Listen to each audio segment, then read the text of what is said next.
بسم اللہ الرحمن الرحیم. معزز و محترم سامعین و ناظرین، السلام علیکم ورحمۃ اللہ وبرکاتہ. احبابی ذی وقار، کراچی کے حضرت ابو علی سینا نے دیوبندیوں کے حکیم الامت تھانوی جی کا دفاع کرنے کے لیے جو مقدمات بیان کیے، ان مقدمات میں ایک حدیث مبارکہ کا ذکر کیا. کتب احادیث میں ایک روایت موجود ہے جسے امام بخاری رحمہ اللہ صحیح بخاری شریف کے اندر، امام مسلم صحیح مسلم کے اندر، اور بھی 20 محدثین اپنی اپنی کتب میں لے کر آئے ہیں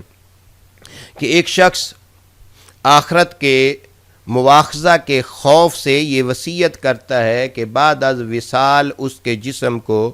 جلا کر اس کی راکھ کو نصف سمندر میں اور نصف کو ہوا میں اڑا دیا جائے تاکہ وہ آخرت کے مواخذہ سے بچ جائے. اس روایت کی وضاحت کرتے ہوئے کراچی کے حضرت ابو علی سینا نے عوام الناس کو یہ تاثر دینے کی کوشش کی کہ وہ شخص اللہ تعالیٰ کی قدرت کا منکر تھا، پھر بھی اس کی بخشش ہو گئی، لہذا کلمات کفر کی کھلی چھٹی ہو گئی. شاید ان حضرت ابو علی سینا صاحب کو ان کے اساتذہ نے کان پکڑ کر اس حدیث کی شرح سمجھائی ہی نہیں، یا انہوں نے کسی استاد کے سامنے بیٹھ کر حدیث کو پڑھائی نہیں. اور یہ کراچی کے حضرت ابو علی سینا صاحب اپنے کراچی کے ابو علی سینا بننے کے شوق اور عجلت میں اس حدیث مبارکہ کی شرح کو شارحین کی کتب میں بھی نہ دیکھ سکے. ان کراچی کے حضرت ابو علی سینا صاحب کو ہم شارحین حدیث کی زبانی اس حدیث کا مطلب اور معانی جو ہیں وہ سمجھانے کی کوشش کرتے ہیں، شاید کہ اتر جائے تیرے دل میں میری بات. یہ بولے کہ اگر میں مر جاؤں تو مجھے دفنانا نہیں، میں مر جاؤں تو میری لاش کو جلا جلو کے اس کی راکھ جو ہے نا کچھ پانی میں بہا دینا، کچھ ہوا میں بہا دینا اور کچھ پھینک دینا. کوئی اس سے پوچھے کہ آپ ایسی وصیت کیوں کر رہے ہو، اور وہ شخص یہ بولے کہ بھائی اگر تم نے مجھے قبر میں دفنا دیا نا تو اللہ نے میرے کو اٹھانا ہے اور مجھ سے سوال کرنے میں جواب نہیں دے پاؤں گا، لہٰذا میری لاش کو جلا کے راکھ بنا کے ادھر ادھر پھینک دینا، نہ اللہ مجھے قادر ہو اٹھانے پر، نہ مجھ سے سوال ہو اور میں بچ جاؤں. لہذا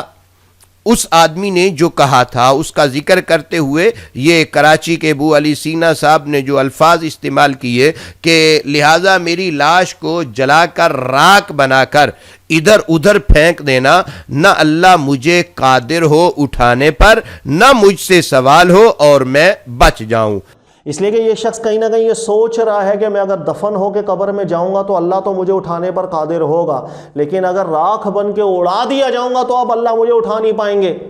مزید یہ کہا کہ یہ آدمی کہیں نہ کہیں یہ سوچ رہا تھا کہ اگر میں دفن ہو کر قبر میں جاؤں گا تو اللہ تو مجھے اٹھانے پر قادر ہوگا، لیکن اگر راکھ بنا کر اڑا دیا جاؤں گا تو اب اللہ مجھے اٹھا نہیں پائیں گے. کیا واقعہ ہوا؟ اللہ کے نبی علیہ الصلوۃ والسلام فرما رہے ہیں کہ ایک شخص تھا، اس نے وصیت کی اپنے بچوں کے سامنے کہ جب میں مرنے لگوں تو میں جب مر جاؤں تو میری لاش کو دفنانا نہیں، جلا کے راکھ بنا دینا، راکھ کچھ ادھر اڑا دینا، کچھ پانی میں پھینک دینا. اور یہی جملہ کہا کہ اگر اللہ نے میرے کو اٹھا لیا تو میں جواب نہیں دے پاؤں گا، میری زندگی میں گناہ بہت ہیں. یہ جو جملہ جس شخص نے کہا، مر گیا، اس کے بیٹوں نے وصیت پر عمل کی، اسی طرح کر دیا. اللہ رب العزت نے اس کو پھر بھی زندہ کیا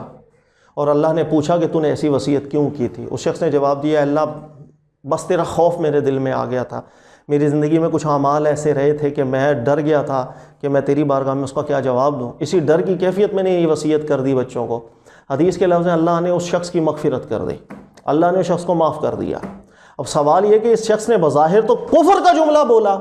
کہ اس کی تو نیت یہ تھی کہ اگر مجھے راکھ بنا کے اڑا دیں گے تو اب اللہ مجھے اٹھا نہیں پائے گا. یہ حضرت نے اس روایت کا جو ہے اس کے اندر لَإِن قَدَرَ اللَّهُ عَلَيْ، بعض روایتوں کے اندر لَإِن قَدَرَ اللَّهُ عَلَيَّ کے الفاظ ہیں، ان کا جو ترجمہ اور مفہوم بیان کیا وہ یہ ہے کہ وہ شخص قدرت خداوندی کا منکر تھا، اللہ رب العالمین کی قدرت کا انکاری تھا. تو صحیح مسلم شریف کے عظیم شارح ابو زکریا امام یحییٰ بن شرف النووی علیہ رحمہ 676 ہجری جن کا وصال ہے، ان کے حوالے سے حافظ جلال الدین سیوطی علیہ رحمہ جن کا وصال 911 ہجری ہے، وہ اپنی اس کتاب الدیباج کے اندر نقل کرتے ہیں کہ لئن قدر اللہ علیہ قال النووی ہوا بالتخفیف بمعنی قدر بالتشدید ای قضا او ہوا بمعنی ضیق ولیس فی القدرہ۔ الدیباج علی صحیح مسلم بن الحجاج جلد 6 ہے، صفحہ 99 ہے کہ لفظ قدر دال کے تخفیف کے ساتھ لفظ قدر جو دال کی تشدید سے ہے کہ معنی ہے یعنی تقدیر اور قضاء یا تنگی، یہ اس کے معنی ہے۔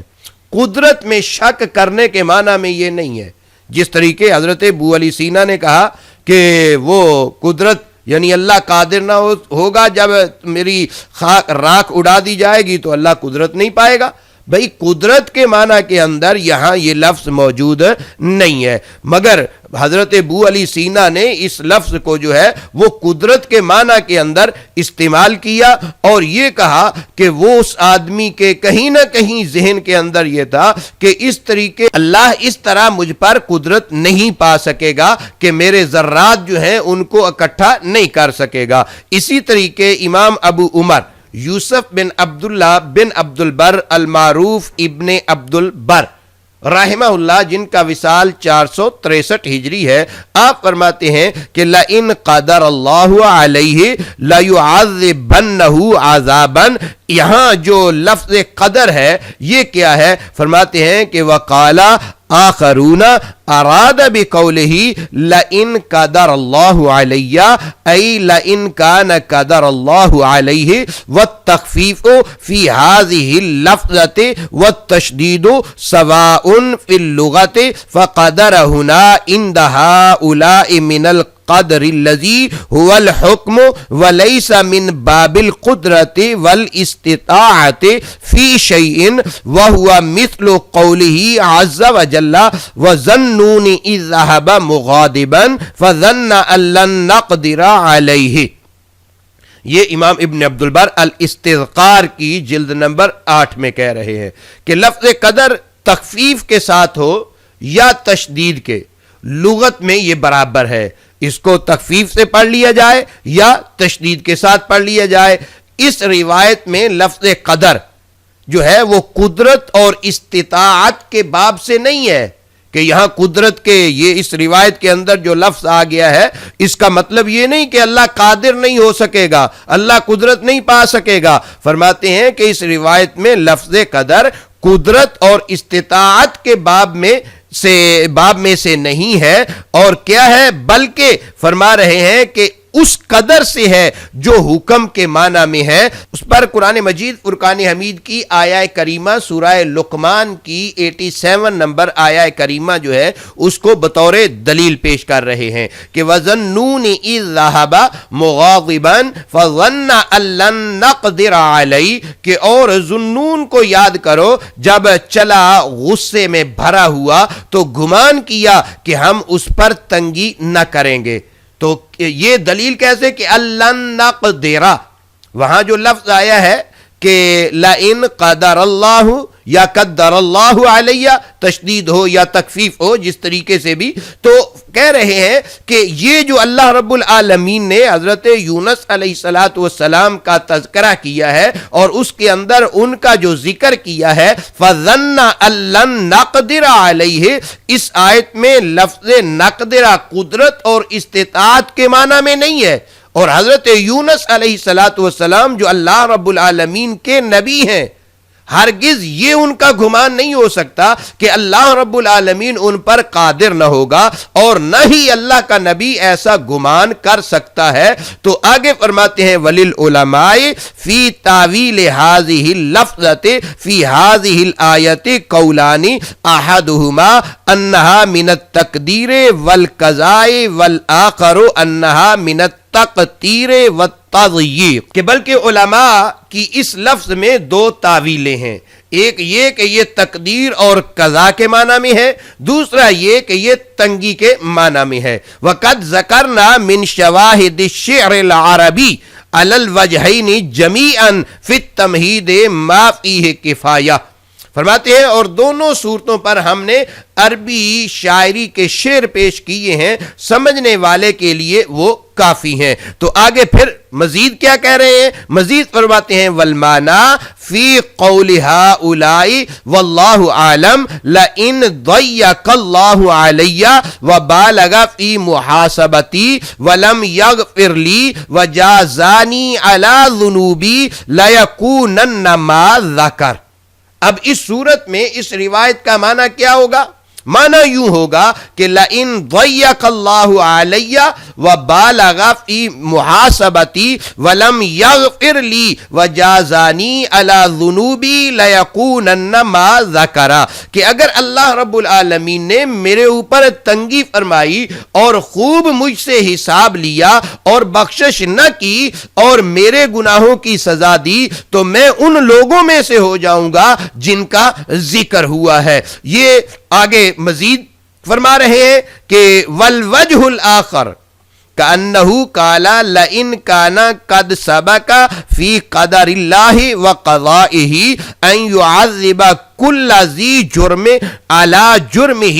لیعذبنی علی ذنوبی عذابا لا یعذبہ احدا من العالمین غیری۔ الاستذکار کے اندر جلد 8 ہے، صفحہ 368 اور 369 ہے، یعنی 368 اور 369۔ تو دوسری صورت میں کیا؟ یعنی دوسری صورت پر معنی یوں ہوگا کہ اگر اللہ تعالی کی تقدیر و قضا میں یہ ہے کہ ہر شخص کو اس کے جرم پر اللہ تعالی سزا دے گا تو البتہ مجھے میرے گناہوں پر ایسی سزا دے گا کہ جہانوں میں سے کسی کو نہ دی ہوگی۔ یہ یعنی یہاں معنی یہ ہے، یہ نہیں جو حضرت ابو علی سنگھنا آف کراچی صاحب نے مراد لے کر تھانوی جی کا دفاع کرنے کے لیے بے محل جو ہے اس کو وہاں بیان کر دیا۔ اسی طریقے امام بغوی علیہ رحمہ، امام ابو محمد بغوی شافعی علیہ رحمہ، جن کا وصال 516 ہجری ہے، آپ شرح السنہ کے اندر فرماتے ہیں کہ لئن قدر علی ربی معناہ قدر بالتشدید من التقدیر لا من القدرت۔ شرح السنہ جلد 14 ہے، صفحہ 382 ہے، المکتب الاسلامی بیروت سے شائع شدہ ہے۔ لئن قدر علی ربی بے لفظ قدر جو ہے دال کی تشدید کے ساتھ قدر کے معنی میں ہے، جو تقدیر سے ماخوذ ہے، قدرت سے ماخوذ نہیں ہے۔ یہ محدثین ہیں جو اس حدیث مبارکہ کا معنی بیان کر رہے ہیں کہ یہاں قدرت مراد نہیں ہے، اور جو اس طرف گئے بھی ہیں انہوں نے وہاں یہ چیز ذکر کی ہے کہ اس آدمی کی جہالت تھی، یعنی وہ اللہ رب العالمین کی الوہیت کا قائل تھا، الوہیت کو مانتا تھا، ربوبیت کا اقراری تھا، مگر اللہ کی صفات سے جاہل تھا، تو اس کی اس جہالت کی بنیاد پر اس سے یہ کلمہ سرزد ہوا۔ تو حضرت ابو علی سینا آف کراچی صاحب کیا تھانوی جس کے دفاع کے لیے جناب نے یہ روایت مقدمہ میں بیان کی ہے، کیا وہ بھی جاہل تھا؟ ذرا دیوبندیوں سے ان کے حکیم الامت کے بارے میں یہ جو ہے وہ پوچھ کر بتا دیجئے کہ وہ اپنے حکیم الامت کو جو ہے وہ جاہل سمجھتے ہیں کہ اس کی عبارت کو جہالت پر محمول کر کے عذر جو ہے وہ پیش کر دیا جائے؟ نہیں، حضرت ابو علی سینا آف کراچی یہ کہاں قدرت کے معنی نہیں ہے، اور اگر ایسا ہو بھی تو یہ اس کی مراد نہیں ہے، اس کی عبارت صریح ہے، اس نے جو ہے وہ سہون نہیں لکھی، اس نے نسیانن نہیں لکھی، اس کو غلطی نہیں لگی، بلکہ وہ اس کا دفاع کرتا رہا اور اس نے اس عبارت کو ہوش و حواس کے اندر لکھا ہے۔ آپ کی یہ مثال اس کے ساتھ قائم کرنا اور اس کا دفاع کرنے کی کوشش کرنا یہ بالکل جو ہے وہ درست نہیں ہے. پھر اس حدیث کا ترجمہ اور اس حدیث کے معنی کو ذرا شارحین کی نظر سے دیکھنا, پھر دیکھنا کہ کس طریقے آپ کی جو یہ دلیل ہے وہ تار عنکبوت کی طرح جو ہے وہ ریزہ ریزہ ہو جائے گی. والسلام علیکم ورحمۃ اللہ وبرکاتہ.